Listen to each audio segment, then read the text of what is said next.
What's wrong with my pants?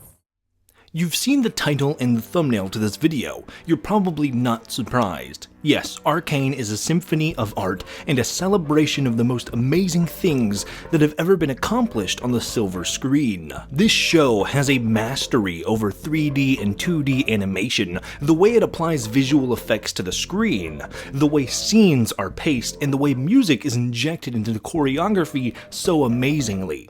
Both Season 1 and now Season 2 have cemented Arcane as a cinematic masterpiece that unironically will set the bar for animated storytelling for years to come. So welcome all you beautiful ladies and animals to something I never thought I'd do.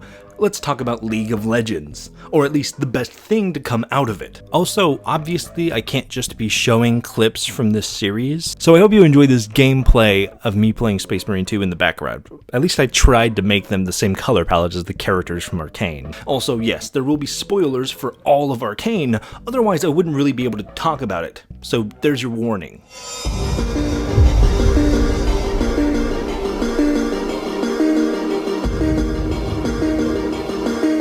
Right away, this show is compared to Spiderverse again and again.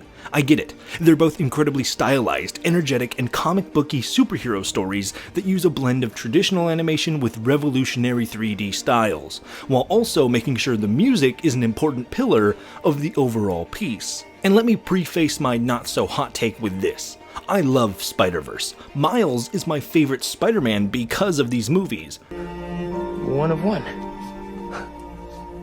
That shit's ass, bro. But these two projects, while using a lot of the same techniques and styles in very ambient ways, they ultimately are telling very different types of stories, and as such are still very different from one another. They're both masterpieces, that's no surprise, but to me, Arcane does something that just goes a little bit beyond Spider-Verse, and it's mainly due to the style of media that it is. The penultimate difference between these, for me, is the character writing.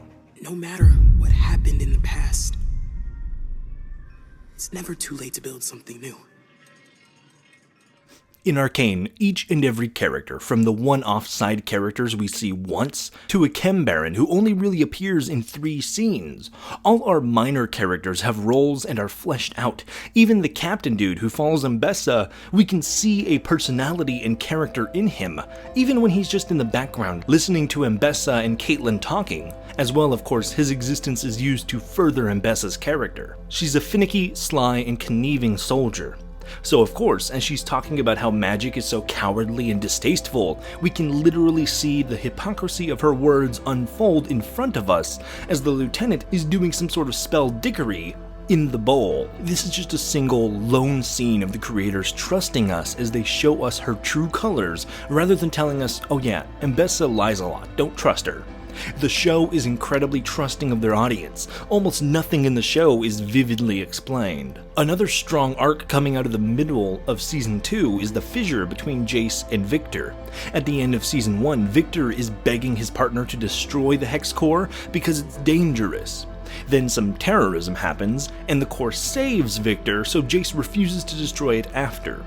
Victor leaves, becomes Crackhead Jesus, and sets up a healing camp that turns people into Mormons that don't breathe. Jace, on the other hand, gets slipped into a dome of Apple products and comes out after long enough time to have grown a beard, with a mission to properly destroy the Hex Core. And while... Hey, what are you doing? Stop barking, he's just dirty. Now, on the surface, this seems strange. Jace just talked a few episodes ago about how the Hex Core saved Victor's life, and now he's about to smite his best boyfriend and condemn hundreds of others to the same fate.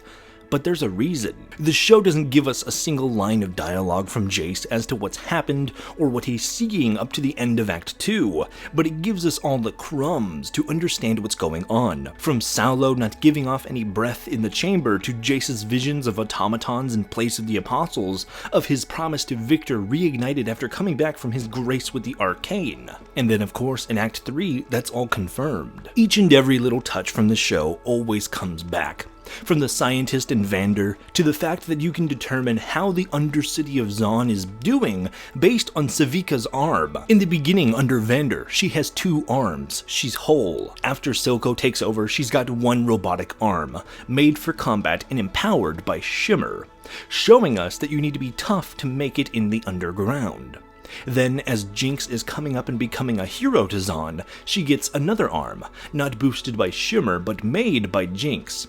And again, as pressure from Piltover comes down on the Zaunites and Mbessa's peacekeeping force puts their boots down on the people, Sevika loses another arm.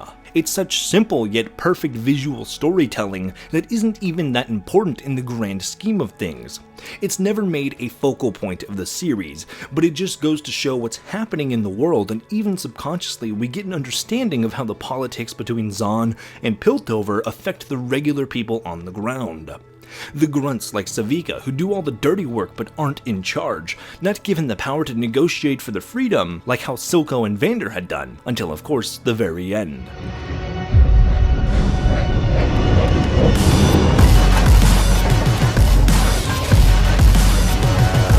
Now, aside from the fantastic visual direction of the show, one thing that Arcane does incredibly well that isn't really obvious is the direction. It's a hard thing to put your thumb on. Visuals are easy, they're either good or they're not. With directing, cinematography, the energy in the camera, or the way that it cuts, you'll notice if it's bad or just stale, but you might not be able to put your finger on it. Because we know who the director is. The guy that shouts cut, beats the actors, and tries to get the people on screen to do exactly as what's in their mind.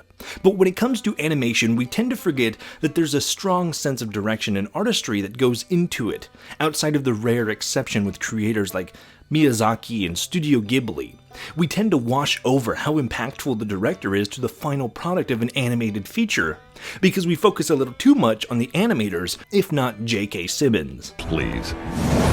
But man, is the direction of this show on another level. You can tell that every single frame was painstakingly labored over for weeks on end to make it picture perfect.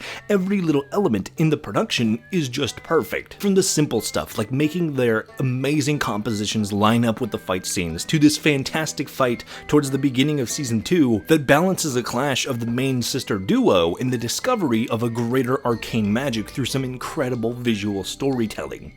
It basically just turns into a music video, which it kind of is, and it's amazing at that. The transitions are so well thought out and so smooth that the show becomes a TikTok edit on its own, or small details that you don't even think of, like the reversal of Warwick, Slaughter, and Stillwater when Caitlyn is going through it. Again, showing, not telling us what's going on. I could just gush about every single detail in this show forever, but then we just have to sit here and watch the show itself. But the raw energy, the trust the creators have for us, the audience, to keep up even when we're being overstimulated visually, very much on purpose to find out the truth of what we're seeing in the artistry of this show. And all of that backed by a killer score that is absolutely fitting for the show. Renegades, Dynasties and Dystopias, What Could Have Been, Ashes and Blood, so many tracks that are energetic, exciting, a good-ass tune, or even just a fantastic piece of music that does nothing but enhance the already fantastical scenes that we've got in this series. I'd show it to you, but YouTube will send assassins for me if I do. Two sides of the same coin, inextricably bound. And when I say this show is a symphony of art, I mean it. This isn't a solo act, it's not the Freebird guitar solo. This is a total and complete orchestra under the command of brilliant artisans of all kinds.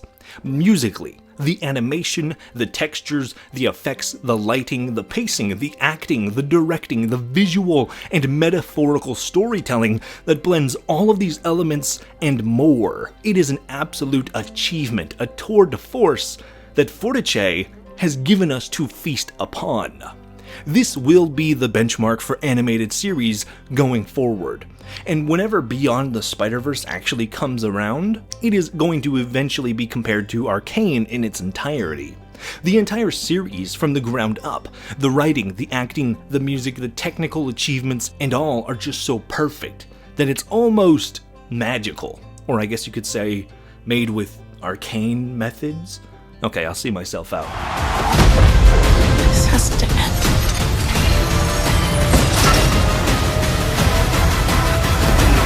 So, I can't see the future, and I wrote this script way ahead of the Act 3 finale, and let me just say, the final act didn't change anything. I've seen some people complain about the pacing, and while it does move fast, I never thought I was missing out on anything.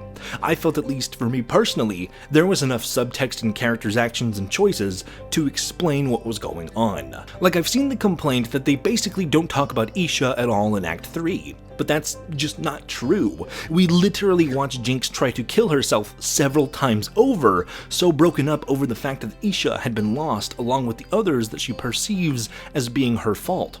Or the issue people have with basically nameless characters. But I don't. They have a purpose in the story. What is that purpose? Well, war sucks. War isn't won purely by the deeds of heroes, it's won at the feet of the sacrifices made by the regular, everyday people who lay down their lives for their countrymen. The artists, the fathers, the moral, everyone suffers in a conflict no matter what. And I think all these side characters do a good job of reminding us what that price of combat really is. And the ending wrap-up, maybe another 30 minutes would have been helpful to better lay out the final points, but honestly, I was happy where it was left there. It's very clear that even though they plan to do a new series around a new region with new characters, this isn't the last we will see of the Arcane cast. But just details, like the fact that the first thing Powder effectively does in the story is try to use her bombs to save Vi and Vander, and the last thing we see her doing is using a bomb to save Vi and Vander. And that's just perfect, man. I don't need Jinx to come back to life from an alternate reality or Warwick to go full werewolf. I think that ending, fulfilling such a bleak wish for the most tragic character in the story, is a perfect way to end the book on this one. It also really helps that, like, every single person in the show is so incredibly smashable.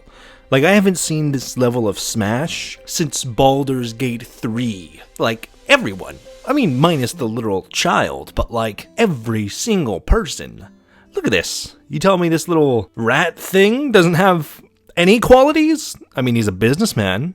That counts, right? But with that, we're at the end.